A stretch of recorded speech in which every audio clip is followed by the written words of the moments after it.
NCRP Productions presents the Fireside Chat Series.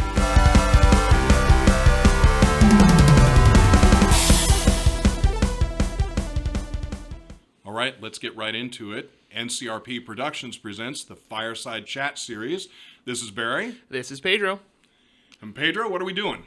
All right, so last time we went into, right now we're talking about the storyline world that we've created through play and through your and Dino's previous machinations. For Unhallowed Metropolis. For Unhallowed Metropolis, Right. Yes, that should probably be stated.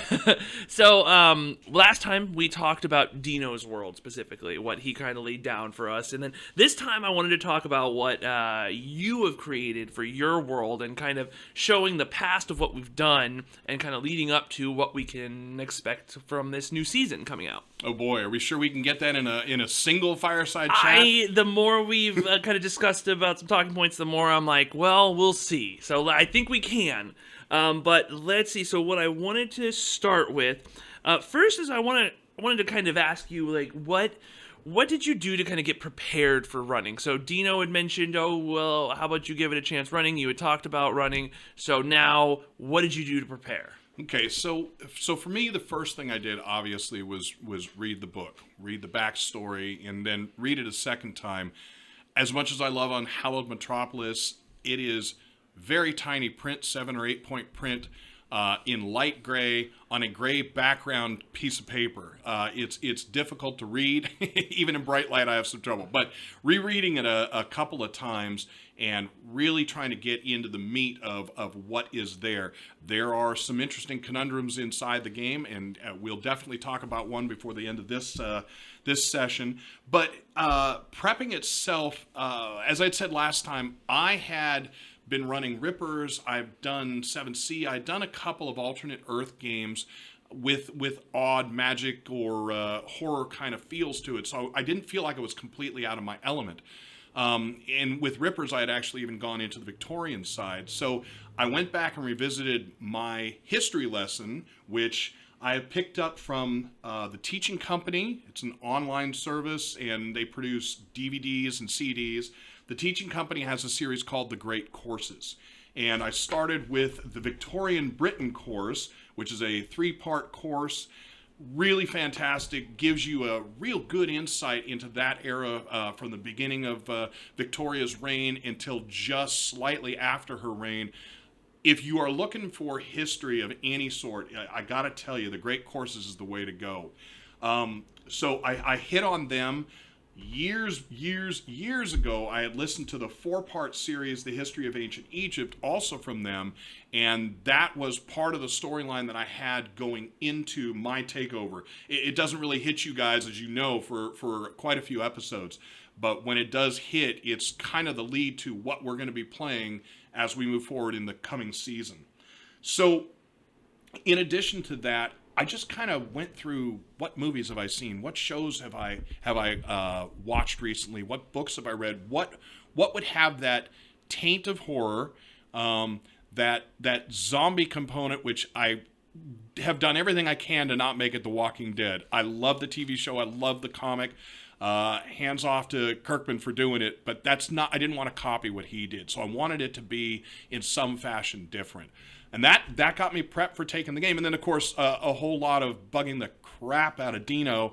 Hey, what did you do here? What were your thoughts here? We had so many open storylines that were kind of left with him. They were all small and led us to the end of what he had done. Yeah, so let's go ahead and get into it. So I kind of wanted to touch on a lot of the kind of like big storylines. So what do you remember as the bigger story? Like, if we were to break this up, how would you break it up?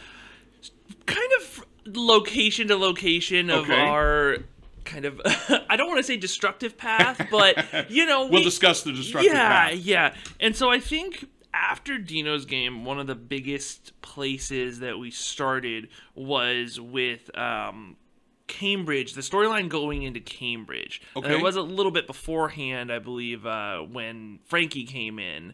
Do you want to give a little insight into that? So we can start. Cambridge is kind of the end of the first storyline. When I took over from Dino, I wasn't 100% sure where I wanted to go, and I started giving you guys a collection of different mysteries that were happening. We had Alistair in the group, who was the detective working for Scotland Yard. He's what they call a blackbird in the game, so he is a psychic detective. Most of the guys are kind of oogly boogly with that kind of a person, so they backed away from him, so he mostly was able to work carte blanche on his own, did what he wanted to do. He and you, because you were called into Scotland Yard periodically as a I've forgotten what forensic. the word. Yeah, forensics, but pathologist. also as a professional. My brain is not Medical hitting it. consultant? Yeah, medical I guess consultant, that that's a kind good of thing. Like they'd ask you stuff, and because of your being Dr. Wright, your background and your training, we're able to give them insights into things that other people couldn't. You guys meet Eric Ducky, the ME, the medical examiner there. In the story, you find out that Alistair has a background with him, and you have a slight background with him as well. From there, Alistair starts to find out that there is something going on within Scotland Yard. There is some kind of conspiracy going on. As you moved through that, a second mystery that was going on is we had Tesla surges. So the Tesla towers run London. The Tesla towers are these huge devices that spit out electricity into the air, effectively like a cell phone. If you have the correct receiving antenna, all the way down to there are lightning guns that have a receiving antenna, so you can shoot a gun. Yes, you know. You can shoot a gun just using the power out of the air. So you were finding out that there were these surges that were setting off something. Number of stuff. I don't know how important that is for the ongoing story, but there was the burlap men. There were these guys going crazy. You guys found a lot of odd people ripped apart and that type of thing. And that, in combination with the conspiracy within Scotland Yard, led you guys to what I'm going to consider your first very unfortunate event. The group had found out that there were a number of these questionable officers. You weren't certain. This was not a, hey, we're going to go and effect an arrest. We had to go search around, go find out what we could find. Yeah. And so you got to the apartment. You got there, got inside, realized that there was a large, basically cop poker game going on. Yeah. And we snuck through the house really, really well. Surprisingly, no one knew you were there. Yeah, surprisingly well. really, with your limp. Yeah, with my limp. We searched several rooms. Right. Like, they must have been off their rocker or something. What was funny and what ended up the unfortunate event, it was Frankie didn't know the plan. And so you guys heard the door open to the room where they were playing cards, and Frankie hid behind the refrigerator. Great plan. Fridge door open, Frankie behind. Yep, very wasn't confused gonna be seen. cop. And then I don't remember what happened, but for some reason Frankie decided it's a black op now, and decided to use the weapon of choice that he uses and bloody the head of this cop to the point where he wasn't breathing anymore. It wasn't quiet. The rest of the cops kind of move their way out of the card room, and what ensues is a massive bloodbath where you guys learn just how powerful Frankie is. Yeah. And how bloody destructive Frankie is. Yeah, I'm trying to think if any of us got to do much before Frankie got to them all. I don't think so. No, actually you guys didn't do so badly. Yeah. You left two officers dead, one with their throat torn out. Mm-hmm. You had one shocked unconscious, and you had one tied up and completely uninjured, and one shot fatally in the leg and bleeding, and then you guys just ran and got out of there. Shocked unconscious. I think the only person who had electricity was me with Yep. the stun cane. Yes, Ooh, it was. okay, so Doctor did have a kill count on that one. Okay. Right. Well, unconscious is not dead yet. Oh, but you guys left. Yeah. That conspiracy started getting extremely hot, and within Scotland Yard, Alistair had a contact who higher up who had said, "Hey, look, with everything that's going on, everyone's going to look to you as being the problem. They didn't know that he was part of what happened there, but they said everyone's going to look to you as being the problem because I got to blame it on somebody. So that led you guys into at least staying out of the yard, led Alistair to stop being within Scotland Yard as much, but he was still doing his detective work. You had heard about a number of missing people, mostly children, which, isn't very often that gets reported, at least not in Victorian times. But you started following a number of clues. It got you into a sewer system area that led you to what effectively was a laboratory, something exciting for Dr. Wright. Oh, it was interesting. And what you guys had found out is within each of the cells down there, you had two voices. The voices sounded very odd, and as you did further inspection, you had found out that they literally had been brains that had been removed from people's bodies. They were placed inside these boxes, kept alive with the fluids that are needed, and they were capable of talking, they were capable of interacting, they were capable of thinking, but they didn't understand what was up. And Mercy said you guys ended up killing all the brains before you left, but not before you found out that there was a Dr. Haberstram that had set this whole thing up. And so with research, with Alistair and the others researching, he found out that he had done his studies, Haberstram had done his studies, and then you found out more, he had done his teaching, his undergraduate teaching in Cambridge. And that's what brought you to Cambridge. And so we went. Yep. The train ride over had an odd thing happen. You guys eventually came to the back car where everything was being stored. You ensued fighting a throat there. You ended up finding out there was a vampire also there. Krell, who is our Dhampir, was ready to kill him. And then I don't remember how the vampire was able to silver tongue his way out of it. But Krell did not kill him. And that vampire escaped once you guys landed in Cambridge. And then Cambridge starts. Oh, yeah. And we did a lot there. And we did not leave it the same as we came in. No. Cambridge had a couple of vignettes to it. You guys went to the Church of the Sepulchre, wherein you had been hearing about these odd attacks. Cambridge had done a very good job of maintaining control within the borders of the walls, but there were a number of animates that kept appearing at this one church. And in studying it, Frankie, again, is an undertaker, and that is the job that Frankie does. Frankie gets paid for taking out creatures. You guys had found that there was something odd with the podium on the altar in the church. With more work, you found out that there was Egyptian writing, a cuneiform or hieroglyphics on it, and you guys were ready to take that podium and just leave. You ran into the problem of the father there was not going to let you take it. He was being very, very argumentative with us. He really was, which required one of you guys to knock him out. So there we go. We just add to the list of sins. Yep. Sinning, Yep. the way of this group, right? The So getting that podium out of there eventually, and a number of other attacks, got you to the point where you guys were aware that something was inside. And as you started moving it about, you noticed that the animates seemed to follow the podium. You guys talked with their version of the Office of Urban Defense, and he had given you a location about 5 miles south of Cambridge. There was a small collection of farmhouses. You took the podium down there, you found a way to crack it open, and inside you guys found...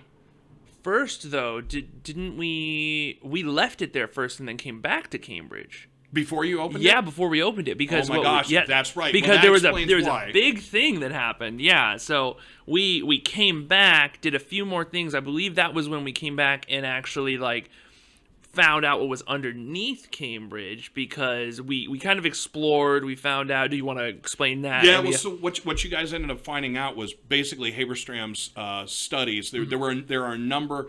So the Office of Urban Defense uses Cambridge, which is still a working university, uses it as a place where for London and for Britain in total, they use it as a place to study different things. And Haberstram's studies had been taken over by a young man there, and you guys were able to find him. Actually, Peg had been able to find him there, which was great.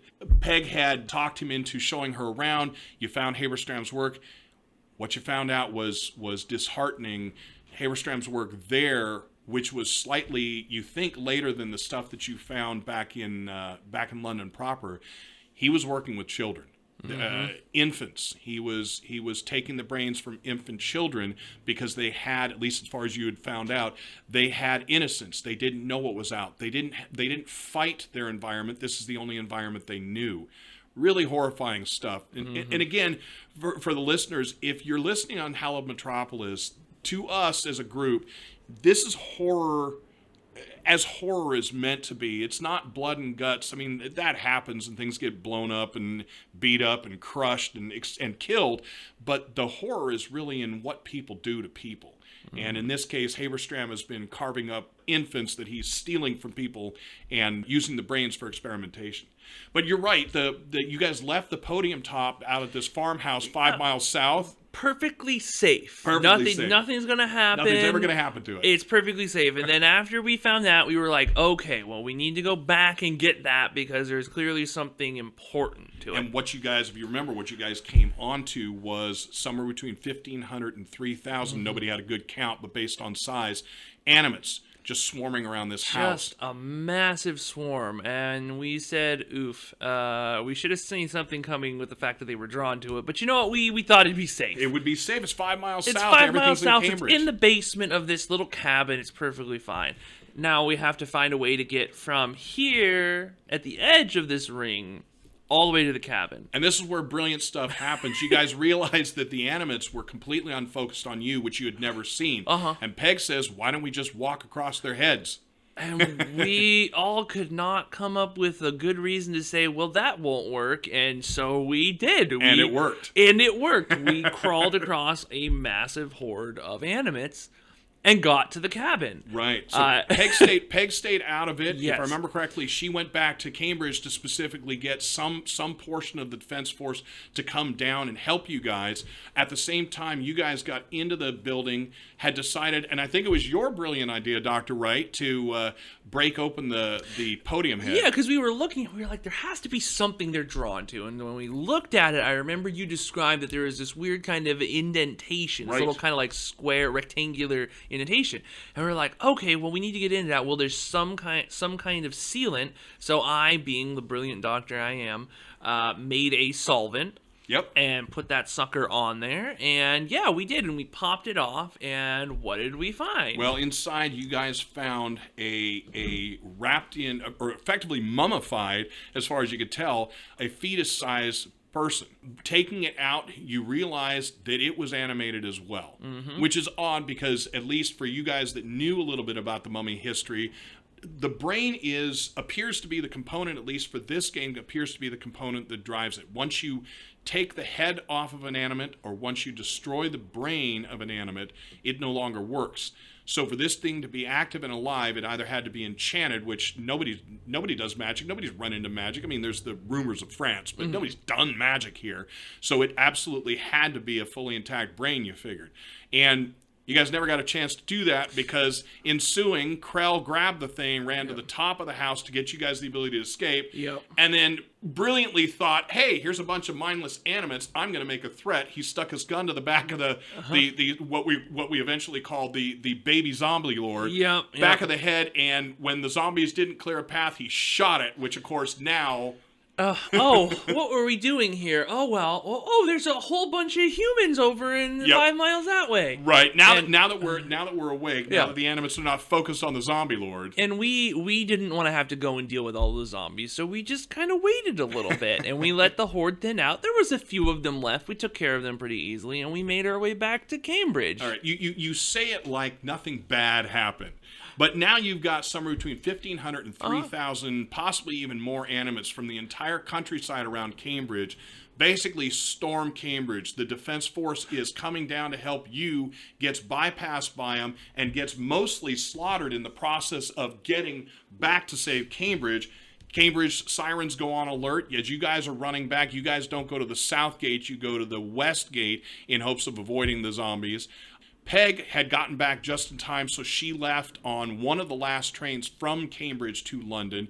You guys had a huge, amazing adventure, get the rest of you getting your way to the last train, and literally left on the last train while Cambridge got completely overrun by zombies, by animates. Yeah, I was going to mention that part when we got back to Cambridge. Yeah, we kind of destroyed it. Yep. Which was our first kind of more global destruction, which for any listeners, you'll often hear us say, oh, we really Cambridged that. Right. Cambridge became a verb at that Yes, point. it became a verb, and we used it quite often, which tells you the kind of adventures we've had. There's Cambridging ahead, but at the end of that adventure, as you guys came back in, there's one little piece that did kind of got overlooked. You, Dr. Wright, had a small interview with a couple of the professors, and then the group, if I remember, was brought in. Krell was held under control, not controlled, but was able to control himself. Again, a Dhampir has such violent hatred of vampires, it's everything in his power not to go and attempt to kill them. The vampires brought forth an interesting idea. They basically said, look, we're not killing anyone. Those people that are feeding us their blood, are doing it out of their own choice. You actually met a few of those people, and they did not seem to be under any hypnotic sway. In return for that, the vampires had maintained great control of Cambridge and the outlying areas. So most of you kind of said, well, best of two evils, kind of the same thing that was going on at the estate from Dino's game, and you guys let it go. Well, in the rush back to London from Cambridge, once you guys arrived, the last part of what I'm going to call the Cambridge story was you, Dr. Wright, were called into the Explorers Society. Yes. You guys had been there, you had been there, Frankie had been there, Raya had been there previously, but you'd never been down below. And I remember you were very nervous, but you were brought in down below, reintroduced to a number of the vampires who had survived leaving Cambridge and actually getting here to the Explorer Society, which now there's the question, is the Explorer Society run by vampires? You guys haven't figured anything more out about that. We have not delved into that yet. They kind of made a deal with you. The deal being that you wouldn't rat them out. They would not tell people what you were doing. And that was the first time you realized other people were aware of some of the misadventures Dr. Wright has had and some of the things Dr. Wright has done. They also had suggested they would potentially help you. You, if I remember correctly, it was you that grabbed all the components of the podium. Yes. You did do rubbings, which you gave to Grayling, which starts the remainder of all these stories. But those pieces, those fragments of the podium, you sold to the vampires for a pretty little penny. Yeah, it was a nice little cash, which went to my studies and furthering me recreating my wife. Exactly. So we leave that story, and at that point we lose Krell. Actually, the player for Krell went on to go work at SpaceX in real life. So kind of amazing. Between that and the next spot, would you kind of agree that the next spot is kind of the Birmingham throat hunt? Yeah, I think the next big thing would be the Birmingham throat hunt. So in between those parts, we added Dr. Wolf, who is now chemical doctor, but who also has quite a bit of involvement with the Thropes and an interesting background story that's going to come up in the next part. The one other thing that happened in there, and it's important to bring up simply because this becomes an ongoing joke pretty much for the rest of the game, and even starts to happen in the new one we're running. You, Dr. Wright, were approached to do a metoidoplasty. Yes. And so for those listeners, if you don't know what that is, it's a gender reassignment surgery. Specifically, it's placing a penis onto a female, changing female scene gender from female to male, hormone replacement, etc., etc.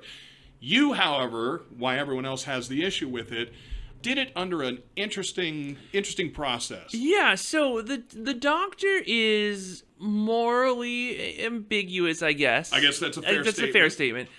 So he was approached, and he was asked by who told him were the parents, if I remember right, of this person. The person had been medically knocked out, medically put under, and had they wanted this to be done. They offered 200 pounds, 300 300 pounds, even better. Selling yourself which short there, Doc. is a tremendous sum. It's an astronomical sum. If you just go on to Google, you can look and see how much money that would be. Yeah. So my main thing with recreating my wife was that I needed a new Artificial womb. Yep, artificial womb to create in, and one of those cost 200 pounds. Right. And the rest could go to maintenance. Now, I saw that and was like, okay, but, you know, I'm still a doctor. I still need things to be on the up and up as far as legally. So I said, well, of course, I can't do this without a signed, consent form.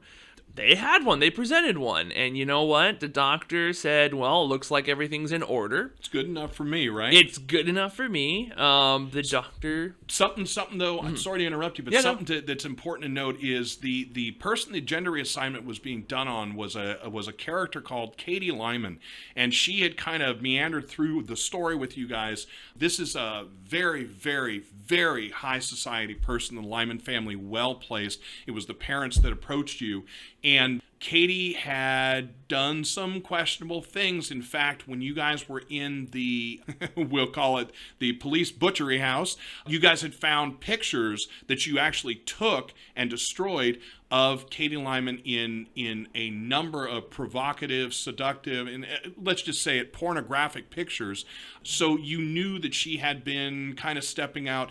Katie had a few other tendencies that you learned then and learned forward, which was she kind of dressed up as a man and chose to be involved in manly exploits. She had done fighting down at the river. She was part of the Explorer Society, and she was in the Explorer Society as a man named Cal.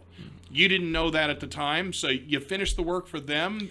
I finished the work and then, got paid and went on with business. And that this really is something that you enter in and you have that divide between player and character, because right. Character is like, oh yeah, this is the doctor's like, well, I need the money, right, everything's in order legally as far as I can tell, boom, done and done, right. All the players were oh my god, this plays into what you were talking about of true horror. This is a true horrific thing. Any of the players in the real world, if we were doctors or if we anybody even mentioned it, we'd be like, well, that's horrible. No, this person clearly cannot consent to this, regardless of what you have said that's signed. Right. But in game, it fit perfectly with this horrific scenario and this whole setting. So, we did it, and it was kind of, there was a lot of uncomfortable style jokes made afterwards. Like, right. We joked about it because that's the, one of the ways we know how to cope with how horrific of a scene it was. So, it became like, a joke, penis money or something. Like, we just made little jokes about it. Yeah, and so, just to kind of bypass and, recognize the horror and keep moving on. And then that kind of, that was, that happened, and then we moved forward. And, right, and for you, it was a nice way to get away with Birmingham. To let you know, for the listeners, all the players obviously knew what he had done. None of the characters, not even Grayling, who is extremely close to Dr. Wright, not even Grayling knows, to my knowledge, about this. No, nobody knows. Something the doctor did. But there was a point at which you needed to allow Katie, now going to be Cal, you needed Katie to heal and come into the new body parts that were left for her, and that takes us out to Birmingham. Mm-hmm. So Frankie approaches the group at one point and says, hey, we are... Oh, did I mention that we added Dr. Wolf? We added Dr. Wolf. Good. Yes. So Frankie approaches the group and says, hey, I've got a money-making scheme. I'm being sent out. They are looking for one of the original alphas. So with the Thropes and the work that was done in 1940s, 1960s, that area in this world, the Thrope serum was created. Basically, think Captain America Super Serum. The idea with the Thrope serum was that Thropes are these people that can change back and forth, a la Mr. Hyde, Dr. Jekyll. They are immune to the bite of the animate. They don't transform if they die. And there's a lot of parts to the Thropes. There's a lot of parts. One is immortality. That's one of the things they chase. The original group was excellent at what they did. The original group was extremely long-lived as well. But the original group also broke their handler's control, destroyed everything. When we talk about the true serum, the true serum is gone. Everybody's trying to make copies of it right now. And they spread out into the wilds. And there is supposedly a lead on one of the alphas that's down here around Birmingham. So the group goes there on a hunt. You meet a number of bounty hunters. You find that Birmingham is in okay shape. It's a loose collection of buildings. There are small little settlements within the greater Birmingham area that have either walled themselves off or they just have a great defense force there. You notice that the Animates don't seem to run this area quite as much. We really didn't see any Animates, which we all thought was strange. And the consensus when you guys were talking about it was that maybe the Thropes were keeping them at bay. In the process of that, again, stepping into horror, Frankie, the Undertaker, whose job it is to kill these horrors that are out there, and definitely without a doubt, Thropes are the horror, gets bit, gets infected, and now has to live with the fact that Frankie is a Thrope. Frankie is exactly what Frankie hates. And it's been amazing watching Sequoia play that duality with her character, with Frankie. And she has gotten closer to Dr. Wolf, who is, again, introduced in this adventure. Dr. Wolf has done his studies in Thrope work. Unbeknownst initially to the characters, Dr. Wolf had decided to inject himself with his own version of the true serum. He is also a Thrope. So he's making suppressants for Frankie. They continue to converse about it, but you can watch bit by bit as Frankie is having more and more problems dealing with what Frankie is becoming. And Dr. Wolf, on the other side, the megalomaniacal and nearly insane individual that he is, goes the other way and is just ecstatic to watch things happen, watch them unfold. So Birmingham, for the Thrope hunt, you guys aren't successful in getting any of the alphas. You find a number of trails. One of the side things, you find that there's a coal mine that you guys go into. You deal with a couple of sicknesses there. In fact, I think you even have a vial of black goo and black tar. I do, yes. So we don't really need to cover that now, but that's one of the side pieces that was there. But that leads you down a road where you find out that kind of the lead Thrope is actually the local constable. And you guys decide that if nothing else, you're going to try and take him out. Again, not the alpha, not what you were sent here to do, but maybe knocking him out would be, and I mean knocking him out, I mean killing him, taking him out, would be the way to do it. As our group stumbles through things, it's amazing how comedy happens where you don't expect it. If you remember, you guys end up killing him. His son comes home, comes up the stairs. You end up smacking him. He falls down the stairs, nearly breaks his neck. Just a series of unfortunate events. But what it leads to is the second part of Birmingham, which is the Institute. The Institute, yeah. So you guys end up finding through that debacle and a number of the characters noticing in the farther portions of Birmingham, which farther north, you guys find out that there are Thropes, or what you believe are Thropes living there. In fact, with work, you find out that there are Thrope families. They are in Thrope form. They still seem to be able to communicate as people. They're way more docile. They don't have the insane blood range. And you start to wonder what's going on. And what you realize is every one of them that's hiding out seems to be hiding out and staying away from the Institute. So your group works its way to the Institute. Of course.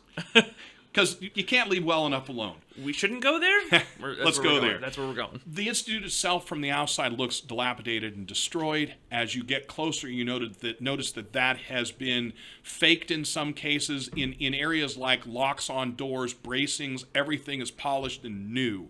You guys break your way in. You start sneaking around the complex. In a number of places, you guys get found out. You realize that this institute is obviously, like Cambridge, another urban defense, Office of Urban Defense study house. You move through there. At one point, if I remember correctly, you even got offered... Yes, this was a big big moment for the Doctor. So we end up getting captured, both Dr. Wolf and I.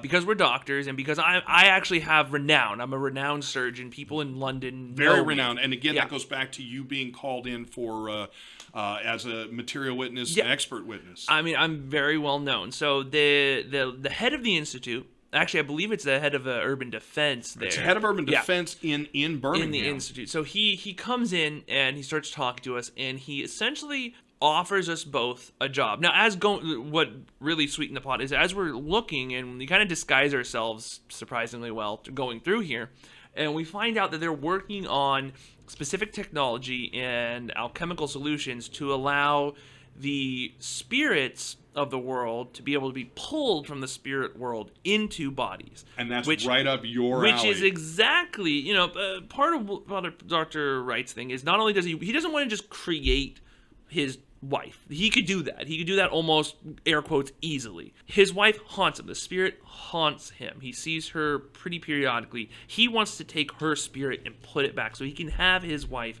once again. Whole and complete. Other than the body you're creating. Because he fully blames himself for the death of her. So he learns this, and this man offers a job to him. And Dr. Wright and me as a player, I'm thinking, I can't think of any way that he would say no. So this for me was a moment where I was like, I'm going to hang up this character that has about 100 XP. At the time, I think I had enough XP that we weren't really doing XP anymore. I had more than enough. And so I was like, yeah, all right, well, Barry, this is it. I agree. Little did I know, the player of Dr. Wolf was sitting over there and miming to Barry that he was transforming. He is hearing this. He has learned the horrors of what they're doing at this institute, and he could not take it. So the moment I go to shake this man's hand and say, done deal, here's my character sheet, Barry, I'm going to make a new one, a thrope hand comes over, grabs the guy's head, pulls him into his mouth, and crunches this guy's head. And now I have lost out on everything that I need and want. And I am stuck in a little 10 by 10 basically room with a thrope.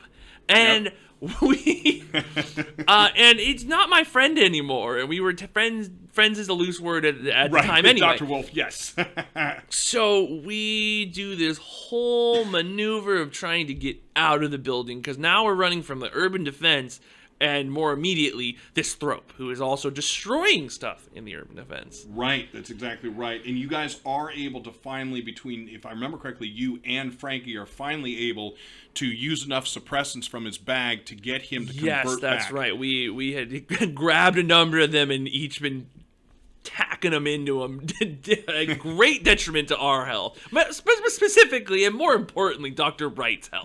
Yep. And I don't know if we've described this up to this point. You will definitely learn this throughout the game, but Dr. Wright wears an eye patch. Mm-hmm. Dr. Wright uses a cane. Yes. However, for his age, which I believe might be 59, if I remember correctly. Yeah, it's 59. Dr. Wright is in incredible shape. It's all a ploy. It's the Yoda look. When it's time for the fight, you're unstoppable. But up to that point, he has a cane, does a whole limp routine, and he wears the eye patch because he actually has, in the game, it's called an evil eye. And his left eye is completely black at this point. He can still see from it, still works just fine, but it's not really something you want in polite company. Right. So as you guys are trying to escape, you start realizing that there are a number of experiments going on in this institute. And Alistair, again, with the psychic abilities, his detective Blackbird, gets a call, gets something in his head, and you guys make your way into a room where you see a woman who is in an unearthly glow.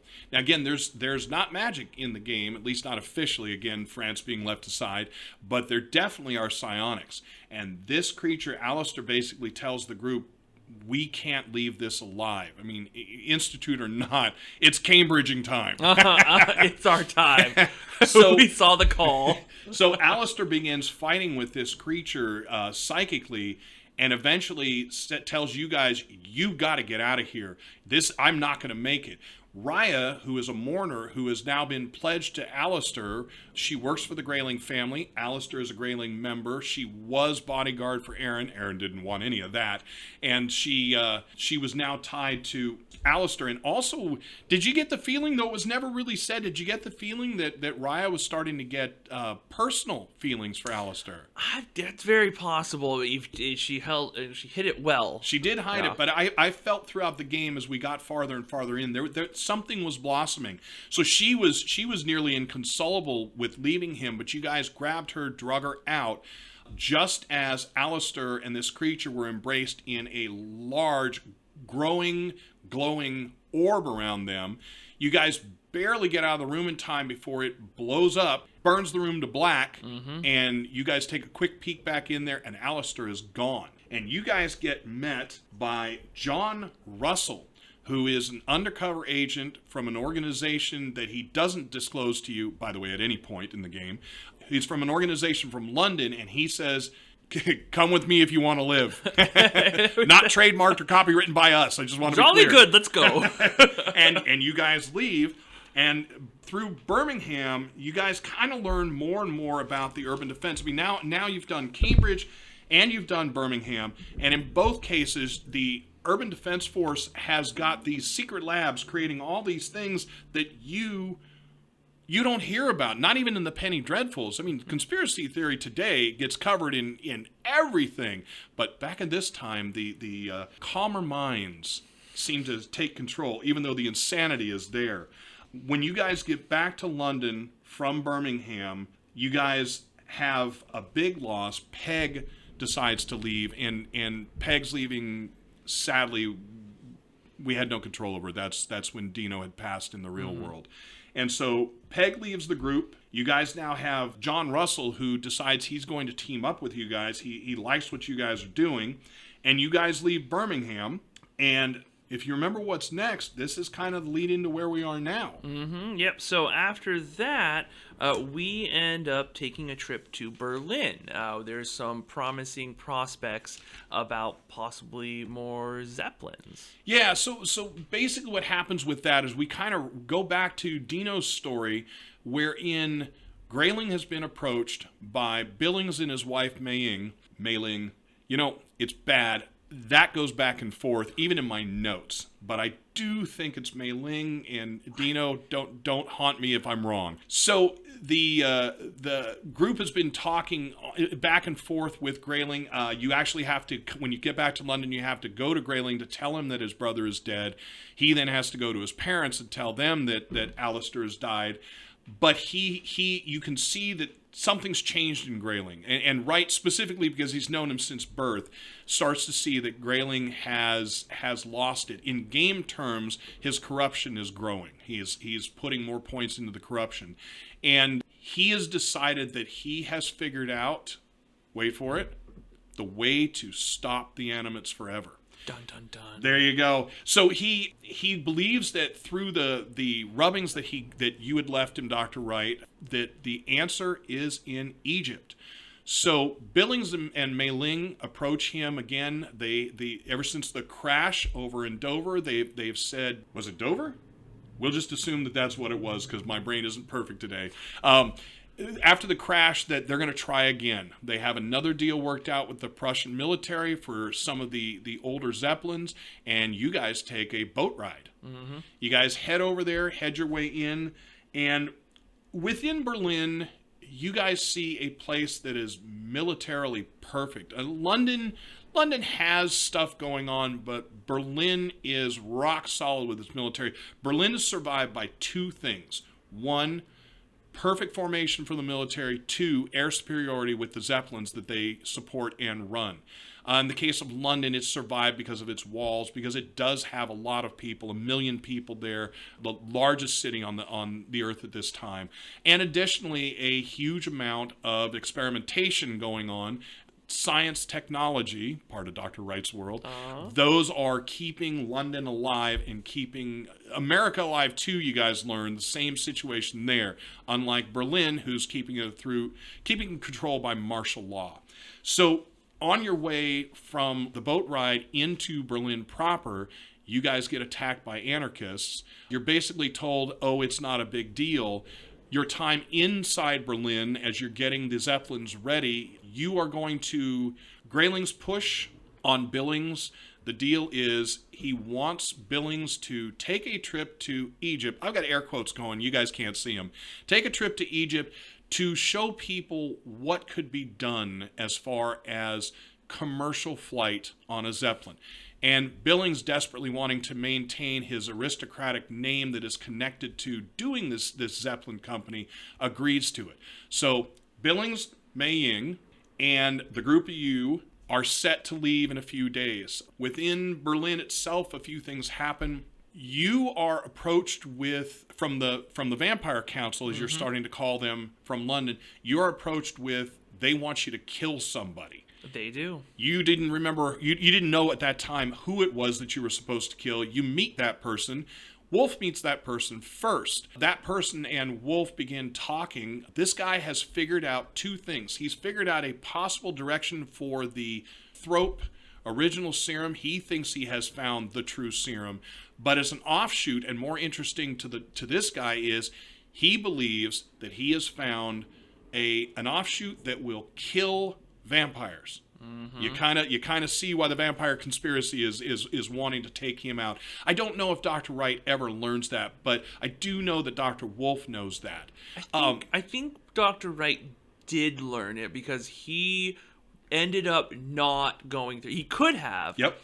Although I remember being in the situation and being like, I have a couple of options, but a lot of them put me in great danger. And Wright doesn't do things and like Wright that. does not do that. No. Putting other people in danger, perfectly fine. Perfectly fine.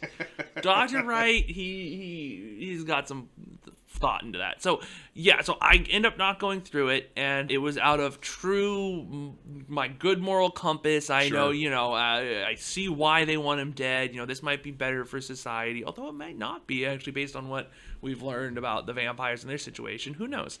But he did not go through with it. Right. And an interesting part that I'm just remembering, one other piece of the pie was the reason Wolf was going after this guy, and going after, I mean, to talk with him to find out the information. Wolf has a dark secret. The players don't know this, but I'm sorry, the players know this, the characters don't know this.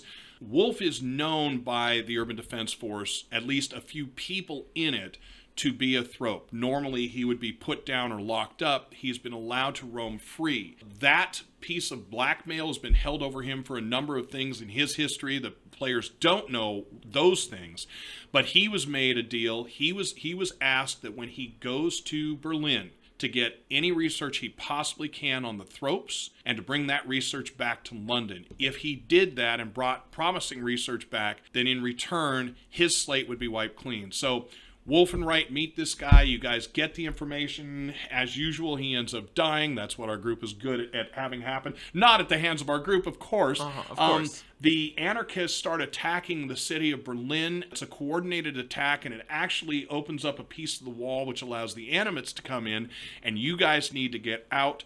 You are quickly ushered onto the Zeppelin that you're going to take. You do not get all 5 that Billings was supposed to be getting, because you're taking this joyride, as one of the officers had said. And you guys are getting ready at that point to leave Berlin. Mm-hmm. I think there was one other important thing. Isn't Berlin where we meet?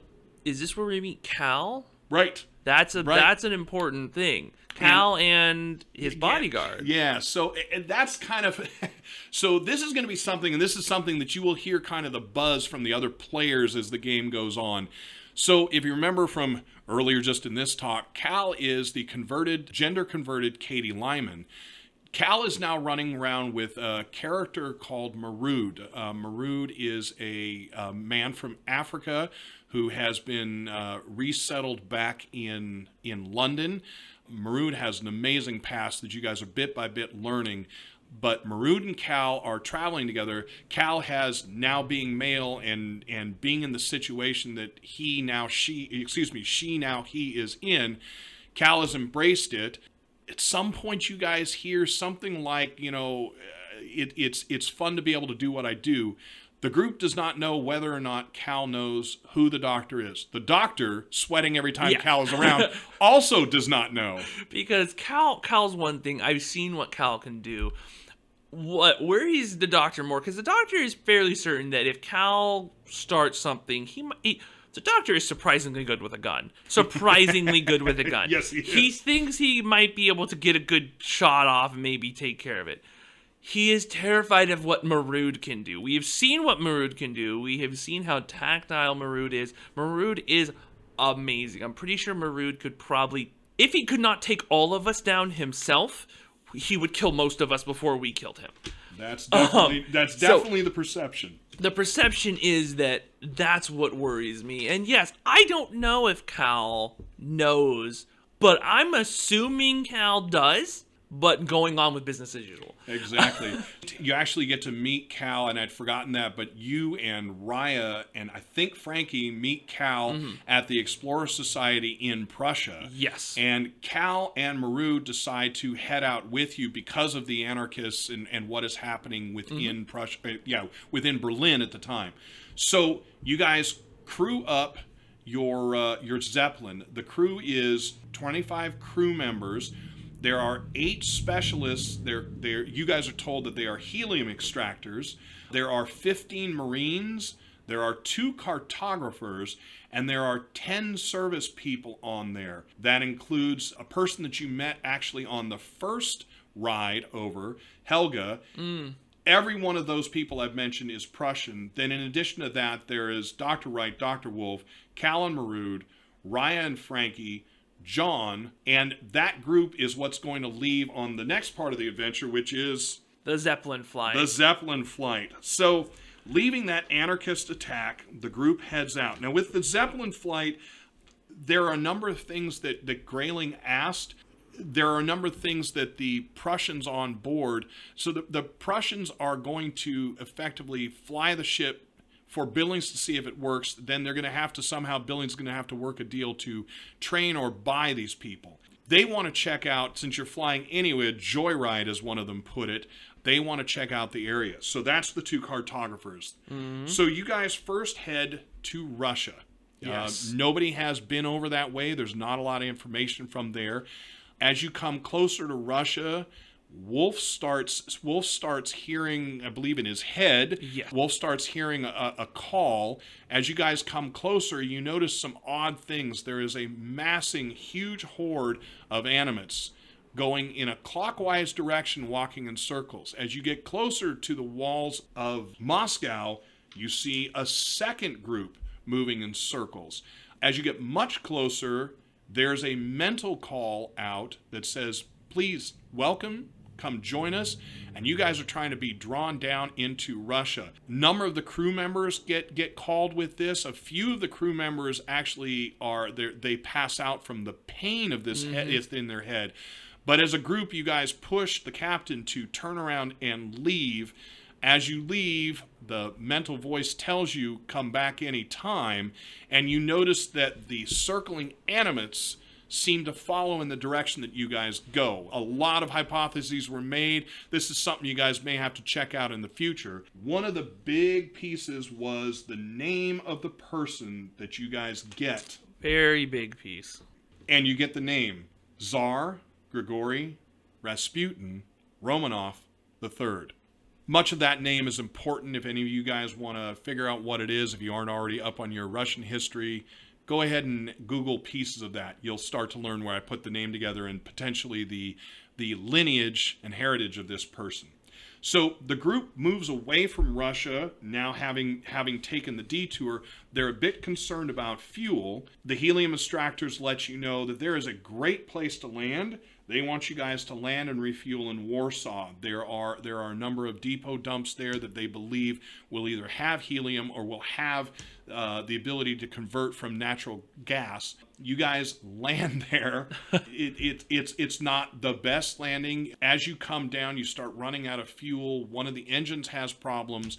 A strong wind is blowing through the area, and you guys ram the front end of the Zeppelin, not you, but the Captain Strauss runs the front end of the Zeppelin into one of the buildings. So that has to be repaired. As you get down, an animate attack hits you guys, and you have to set landing wires or guide wires to hold the Zeppelin in place as the wind blows and battle the animates.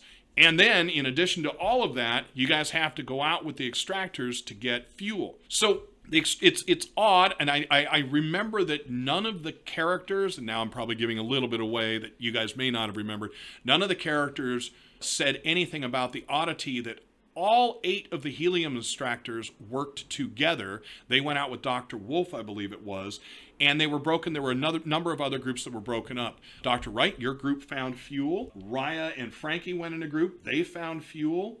And I'm sorry, Wolf did not go with the helium extractors. It was Raya and Frankie.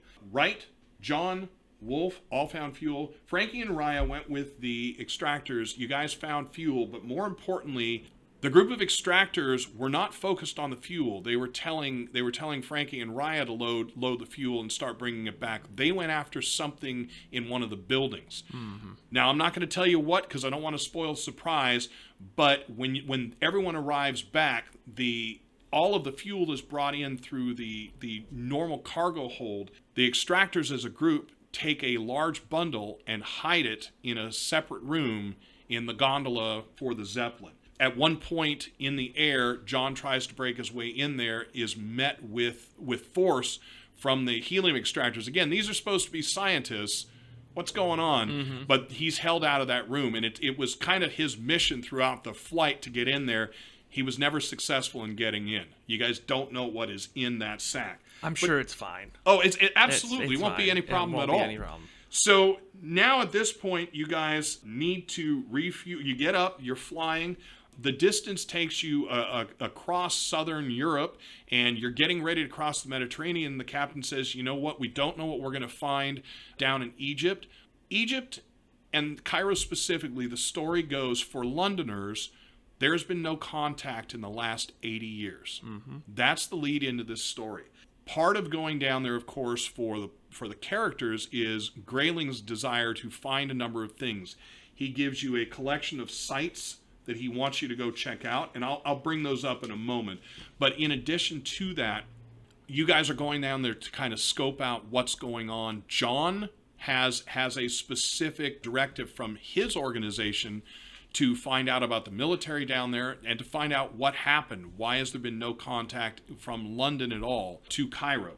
So on your way down, you guys stop in Vienna. And I'm going to just take a moment to talk to you guys about Vienna. Within the Unhallowed source book, Vienna, the rule book, Vienna is an aberration. They talk in the book about Vienna being the place where all the aristocrats and nobility go. So reading it with not a whole lot more information, I think it's maybe 2 sentences in the book, it basically paints a picture that Vienna is perfection. So you guys land and refuel there because that's where the Berlin aristocracy goes, so there is already a refueling station down there, and you guys spend a week of bliss. I remember some of the characters swam, you guys ate, everything was provided for you. It's Fantasy Island or Pleasure Island at this point. And then you guys have to leave and continue the job. You guys get back on the Zeppelin. You start heading towards Egypt and specifically Cairo. You've been told that there is an old landing strip there. You should be able to bring the Zeppelin down there. And coming into view of Alexandria, at least, that's where we tailed off the game. Mm-hmm. We kind of ended off with Dr. Wright. We had a radio, kind of a makeshift radio on there, so we really ended off with Dr. Wright kind of filling in Grayling right, on kind of what has happened so far. But once we kind of got Alexandria in view and Egypt in view, the radio itself started to crackle and we just lost signal. That's right. And that's pretty much where we left off. And then, so now, with that was the entirety, the big points of the entirety of our story that you ran. Right. So do you wanna give us a little glimpse into what we might expect coming up? Any teaser for that? Sure. Well, I can give you a little bit. So the group has an agenda, and we will tell you that in the first game, the things that they were sent down there to do. John is going to leave the group. We will have a new character joining us for the game. coming in there, it's going to be an interesting landing in Cairo. You guys are going to fly over Alexandria, realize that Alexandria is not booming and bustling, but it is up and working. You know what? I'm not going to disclose one of the things. We're going to have a little teaser that's going to get you a piece of what's going on in Alexandria, but Cairo is very different. The most important thing that I'll leave the listeners on with what's going on there is, as we've talked about in at least one of the other fireside chats, within London, the fog and the smog, the miasma, the air itself is damaging. It hurts the lungs, it hurts the throat, and it is constantly there. There's this mist, this fog everywhere you go, everything you do. And as you fly into Cairo, there's none of it. So we'll leave it at that. Anything that you can remember that I've forgotten to cover? I mean, we're covering 2 years in maybe 30, 40 minutes, and it was roughly 2 years ago that we last played. So it's me trying to remember with your help all the pieces, but I think that's it. We got all of the big points. There was, of course, little tiny things, I think. And we can catch those up as we do little bits and pieces and backgrounds. There was a lot of little offshoot things that we could have gone off to and just kind of didn't at the time. Right. Stuff that will either come back to us or we'll remember on our character sheet. I have a number of samples and things that I've taken that I'm like, oh yeah, that maybe I'll use that. But yeah, no, I mean we got the big ones down. Okay. I think we gave the listeners a good little platform for what our group is about. Good. Well, I hope you all enjoyed it. I hope you're all ready for Unhallowed coming up. I cannot tell you how excited, and I'll admit somewhat nervous because it has been 2 years, but I cannot tell you how excited I am to run this game. I've spent a lot of time doing studying for it. I have really, really enjoyed learning more background for it, getting things ready for the game. Pedro, you ready to play? Oh, I'm ready. All right. Ready. Well, I hope you'll join us in the next episode, and have a nice evening. Have a nice one, everyone. Thank you for listening to another NCRP Productions podcast. We value your support and would love to have you like us on Facebook, follow us on Instagram and Twitter, and subscribe to our YouTube channel, all at NCRP Productions. You can also find our podcasts on Anchor, Spotify, or wherever great podcasts are found. We value your thoughts, so please don't hesitate to leave feedback and comments. And if you want to reach any of us directly, we are available at ncrpproductions@gmail.com.